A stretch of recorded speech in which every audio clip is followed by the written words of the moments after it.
Graça e paz, igreja. Para eu começar, eu quero que vocês abram no versículo da divisa do mês dos jovens, que é João 17, mas eu vou ler a partir do 20. João 17, 20.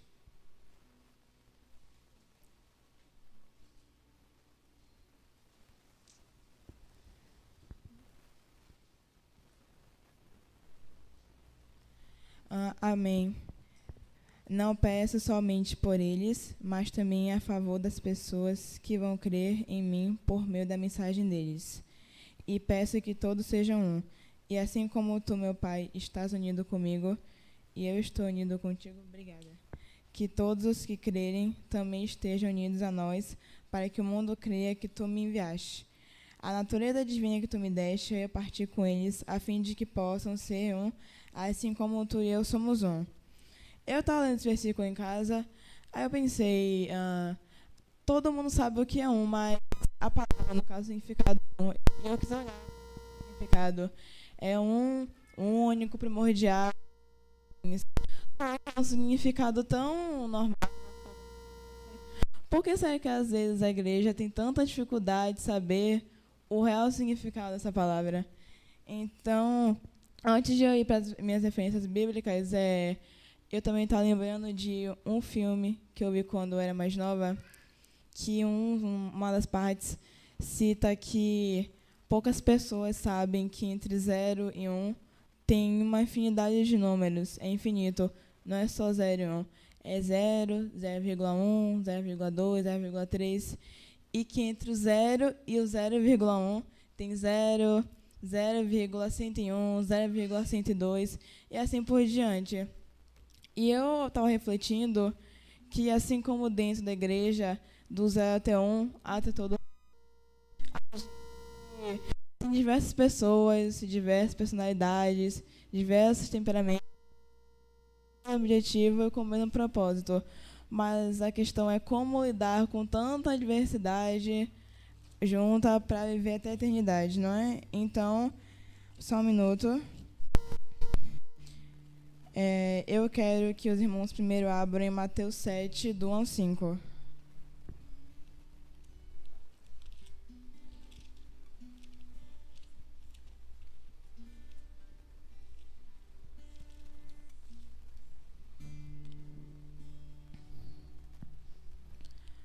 Todos acharam? Amém. A minha tradução é um pouco diferente, mas eu acho que dá para os irmãos compreenderem. Que na minha tradução está o costume de julgar os outros. Não julguem os outros para vocês não serem julgados por Deus, porque Deus julgará vocês do mesmo modo que vocês julgam os outros, e usará com vocês a mesma medida que vocês usarem para medir os outros. Porque é que você vê o cisco que está no olho do seu irmão e não repara na trave de madeira que está no seu próprio olho? Como é que você pode dizer ao seu irmão, me deixe tirar esse cisco do seu olho, quando você está hipócrita? Tire primeiro a trave que está no seu olho, e então poderá ver bem para tirar o cisco que está no olho do seu irmão.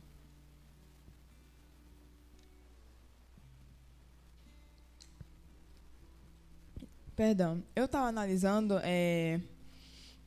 eu percebi que um dos principais motivos que, desde quando eu congrego, que eu vejo com os próprios olhos, é realmente o costume de julgar os outros. A igreja IBMA vai fazer 13 anos e eu vou fazer 16 esse mês. Então, eu estou quase a vida toda aqui e eu percebi que muitas das vezes situações simples, discussões, briga entre irmãos do ciclo da igreja, que eu vejo até hoje, que estão infelizmente em pecado, justamente por causa disso. Primeiro, eu vou lembrar que é diferente exortar, é diferente de julgar. Exortar, você está querendo edificar a vida do seu irmão, enquanto julgar, você está infelizmente criticando ele e sucessivamente desagradando aos olhos de Deus. E eu também estava olhando o significado da palavra julgamento e eu vi que julgos, que é uma das palavras gregas, remete lá no tempo da Grécia Antiga, que é onde o apóstolo Paulo vivia, que lá julgamento, a palavra em si, era uma coisa muito pesada, porque as pessoas ficavam os meus julgamentos eram no meio de uma arena, onde tinha muitas pessoas julgando o destino de uma pessoa e ela não podia opinar em nada. E muitas vezes era exílio, pena de morte e afins. E eu parei para refletir como muitas vezes a gente meio que acaba exilando e matando nossos irmãos espiritualmente quando a gente acaba julgando, sabendo ou sem saber. Então, eu estou falando para os irmãos, mas eu estou falando para mim que a gente possa julgar menos e exortar mais e acolher mais. Eu tenho mais coisa aqui para Deus de noite. Eu quero que você mostre e me abra em Romanos 12, do 9 a 21.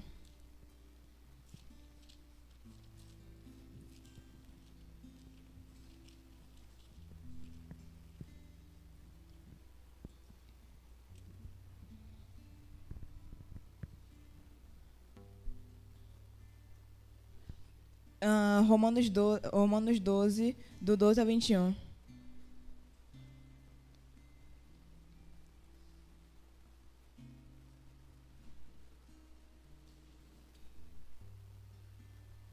Todos acharam amém?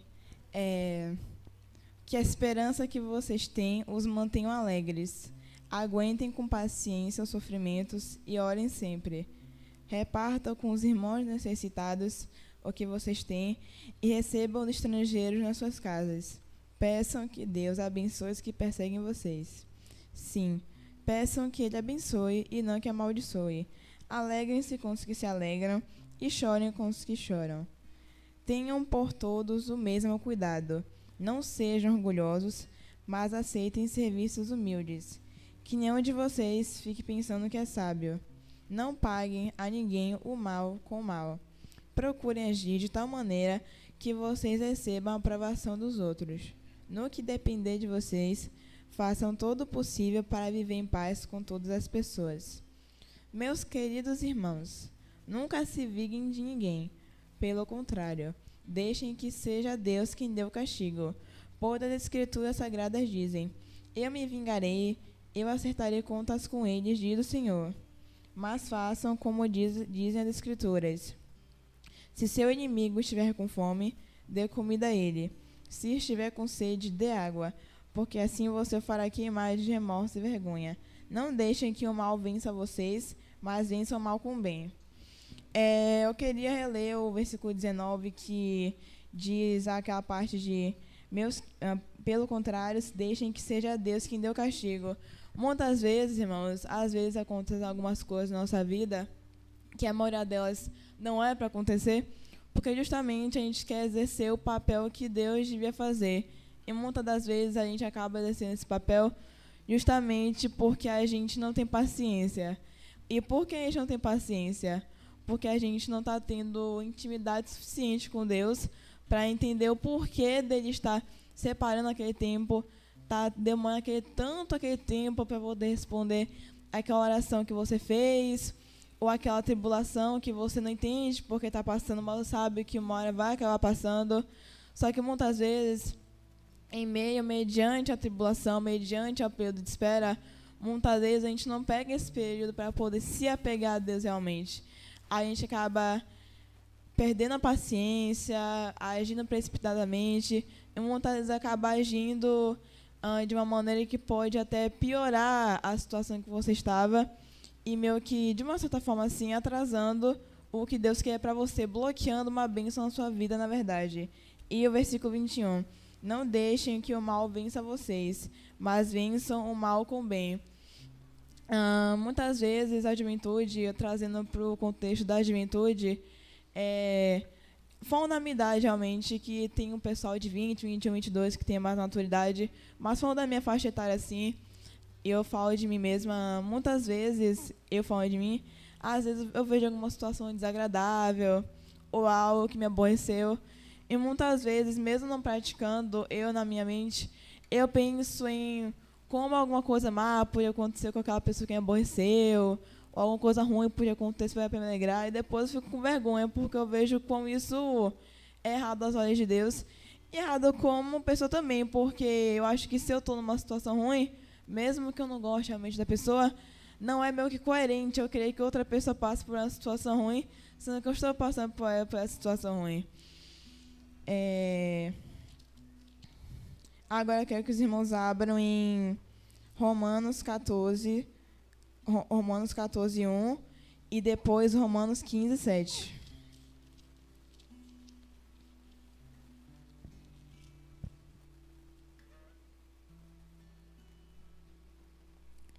Bom, Romanos 14, 1. Na minha Bíblia está: não julgue os irmãos na fé. Aceite entre vocês quem é fraco na fé, sem criticar as opiniões dessa pessoa. Muitas vezes a gente vê pessoas dentro da igreja em momentos de fraqueza espiritual, correndo risco de até ver uma morte espiritual, mas muitas vezes algumas pessoas, alguém não ajudam, não acolhe aquela pessoa, não pergunta se está tudo bem. Porque, irmãos, não vamos negar, muitas vezes, mesmo que a gente não queira assumir, às vezes é bom você se sentir melhor, superior que outra pessoa, mesmo que seja errado, faz bem pro ego, infla o ego. Então, isso é um dos principais venenos que está dentro da igreja, que está atrapalhando aquele objetivo do tema que estava ali, que é temos que ser um, porque não tem como ser um se você sente prazer em ser irmão ali do seu lado, em sentimento de fraqueza, em sensação de desânimo. E é muito problemático, irmãos, porque uma alma para Deus vale mais que o mundo todo. Então, como é que a gente pode ignorar aquela alma que está ali prestes a desfalecer e você ainda quer ser um? E agora, Romanos 15, 7. A boa notícia para todos os povos. Portanto, aceitem uns aos outros para a glória de Deus, assim como Cristo aceitou vocês.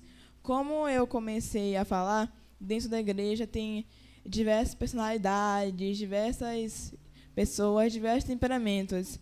E a gente, com convivência, tem que aprender a conviver, a amar e suportar em amor.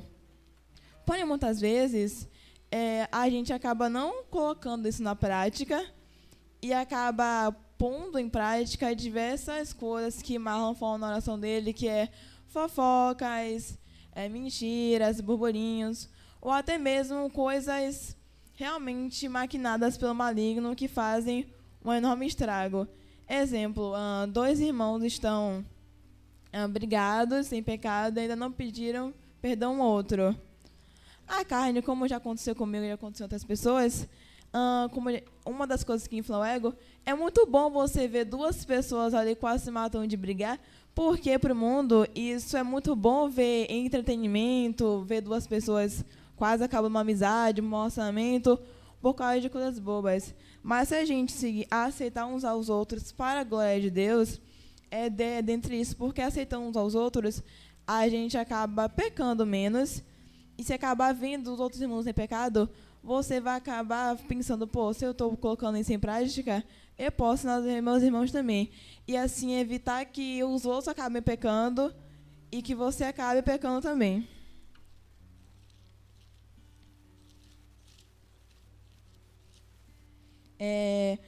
E agora eu quero que os irmãos abram 2 Coríntios 5, do 11 a 21.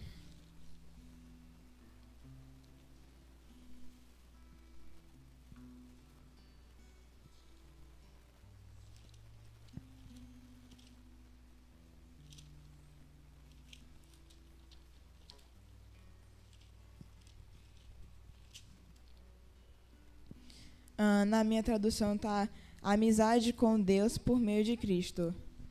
Sabemos o que quer dizer temer o Senhor e por isso procuramos levar as pessoas à verdade. Deus nos conhece completamente e espero que no seu coração vocês me conheçam também. Não estamos querendo nos elogiar a nós mesmos outra vez para vocês. Pelo contrário, queremos dar motivo para terem orgulho de nós, a fim de que tenham o que responder aos que se sentem orgulhosos por causa da aparência de uma pessoa e não por causa do que ela é.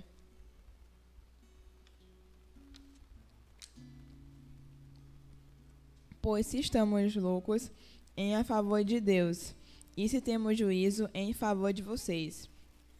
Porque somos dominados pelo amor que Cristo tem por nós, pois reconhecemos que um homem Jesus Cristo morreu por todos, o que quer dizer que todos tomam parte na sua morte.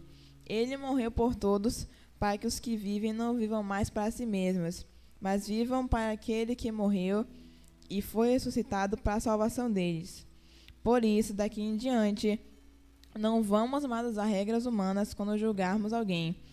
E se antes de nos termos tornado cristãos, julgamos Cristo de acordo com as regras humanas, agora não fazemos mais isso. Quem está unido com Cristo é uma nova pessoa. Acabou-se que era velho e já chegou que é novo.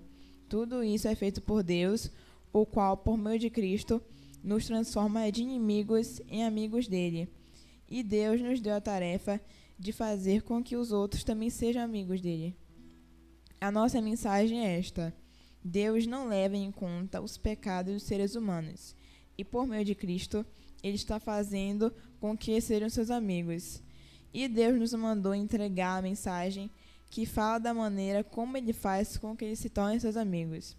Portanto, estamos aqui falando em nome de Cristo, como se o próprio Deus estivesse pedindo por meio de nós.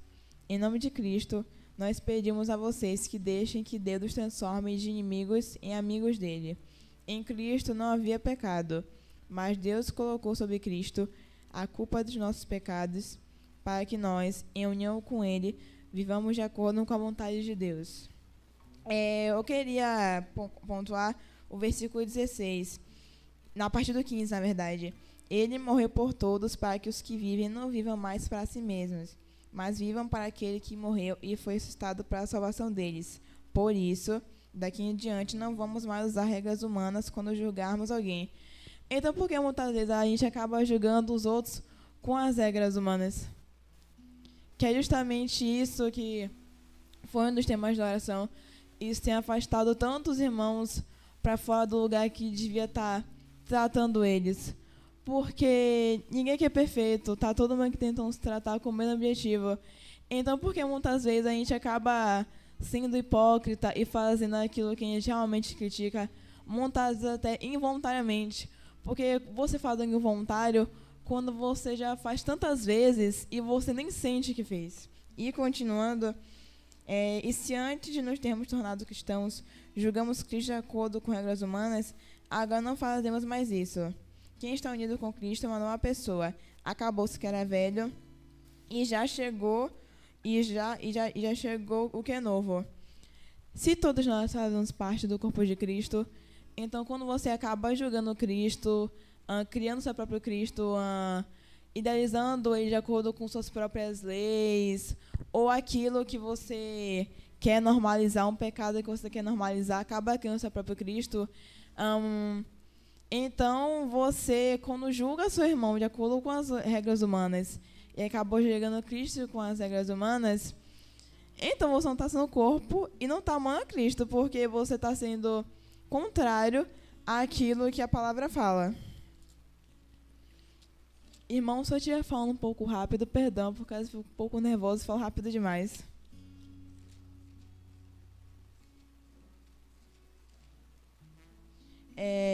Agora eu quero que os irmãos abram em Tiago 3, do 1 ao 12.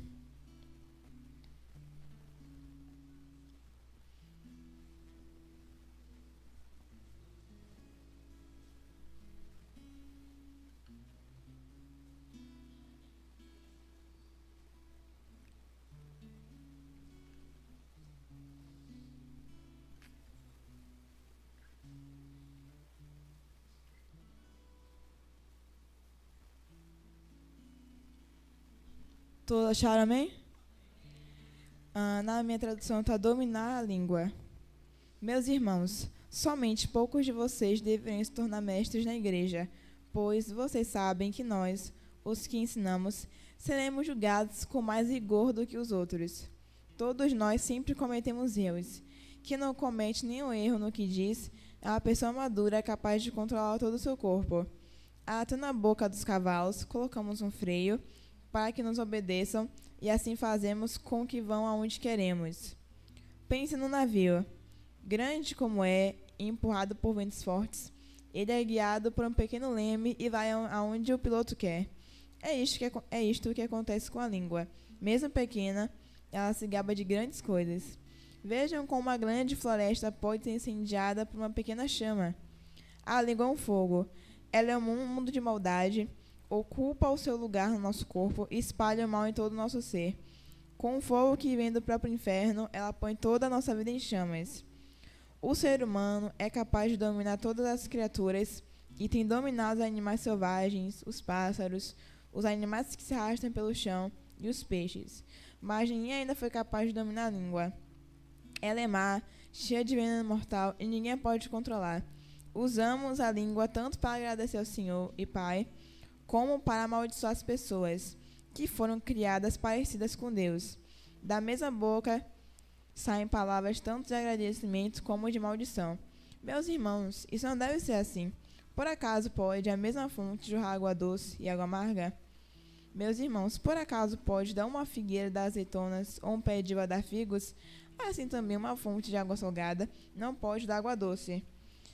Quando fala que vejam como uma grande floresta pode ser incendiada por uma pequena chama, e a gente lê disso, sabe disso tudo, porque muitas vezes a gente dá margem ao inimigo e fala coisas que na hora da raiva, na hora do impulso, que a gente sabe o impacto que aquilo vai causar, o estrago que aquilo vai ocorrer, mas mesmo assim a gente se apega a isso com aquela muleta de não somos perfeitos, eu tenho um defeito, mas Deus vai me ajudar.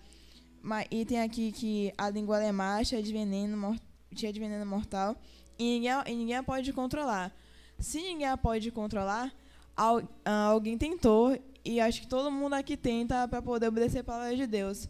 Mas eu acho meio difícil quando você, nem ao menos, tenta controlar e se apega a essa muleta nessa zona de conforto, na verdade, de eu nasci assim, eu vou morrer assim, porque eu vou passar a vida tentando agradar a Deus.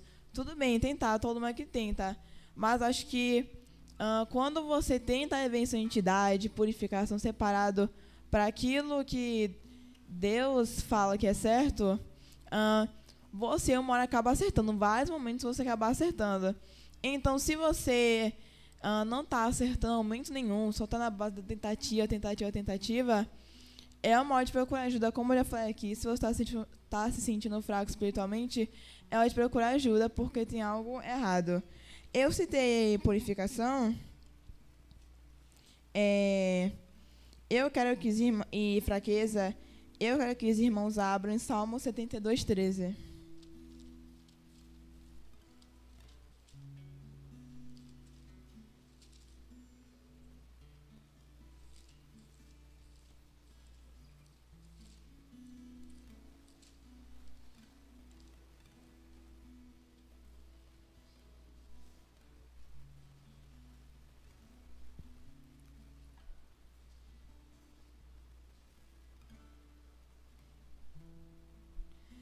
Salmo 72:13, amém?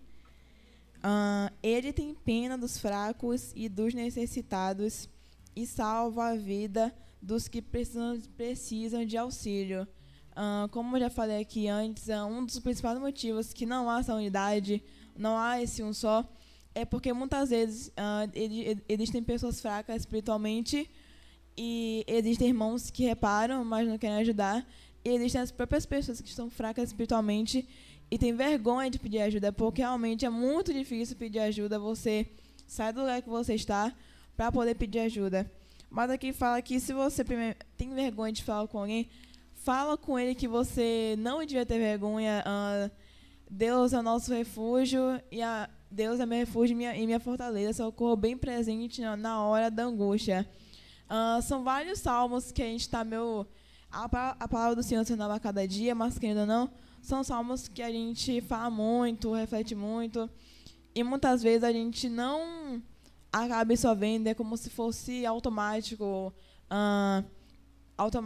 monótono, sendo que não devia ser assim.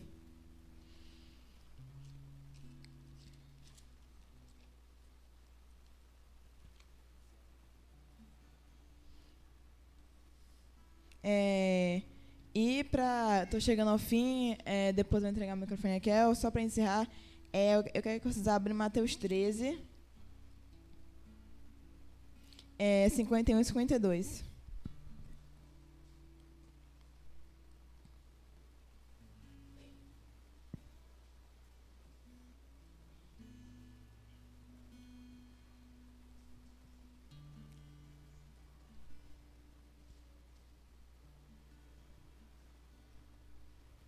Amém? Verdades novas e verdades velhas. Então Jesus perguntou aos discípulos: vocês entendem essas coisas? Sim, responderam eles. Jesus disse: pois isso quer dizer que todo mestre da lei que se torna discípulo no reino do céu é como pai de família que tira do seu depósito coisas novas e coisas velhas. Como eu li anteriormente, isso se complementa. Quando a gente nega nosso eu e aceita Cristo na nossa vida, não no meu caso, porque eu já nasci no Evangelho, mas muitas pessoas se convertem depois que já estão numa certa idade, e a vida da pessoa já tinha tomado os trancos e barrancos antes de conhecer a Cristo, e muitas vezes o depósito dela está cheio de coisas velhas, só que não tem como colocar as coisas novas, o novo de Deus na vida dela, sendo que o depósito dela está cheio de coisas velhas. Então, não só o que eu estou falando aqui, mas toda a pregação durante do mês de jovens, sejam como coisas novas, vindas de Deus, que nada que eu estou falando aqui está vindo de mim, está vindo de Deus, sejam como coisas novas para a vida de vocês, para aí que, primeiramente é mim, mas que todos os irmãos aqui, que estão em casa, a gente possa aprender a tirar as coisas velhas. Primeiramente, eu quero agradecer a Deus por estar aqui hoje e agradecer a Kel pela oportunidade.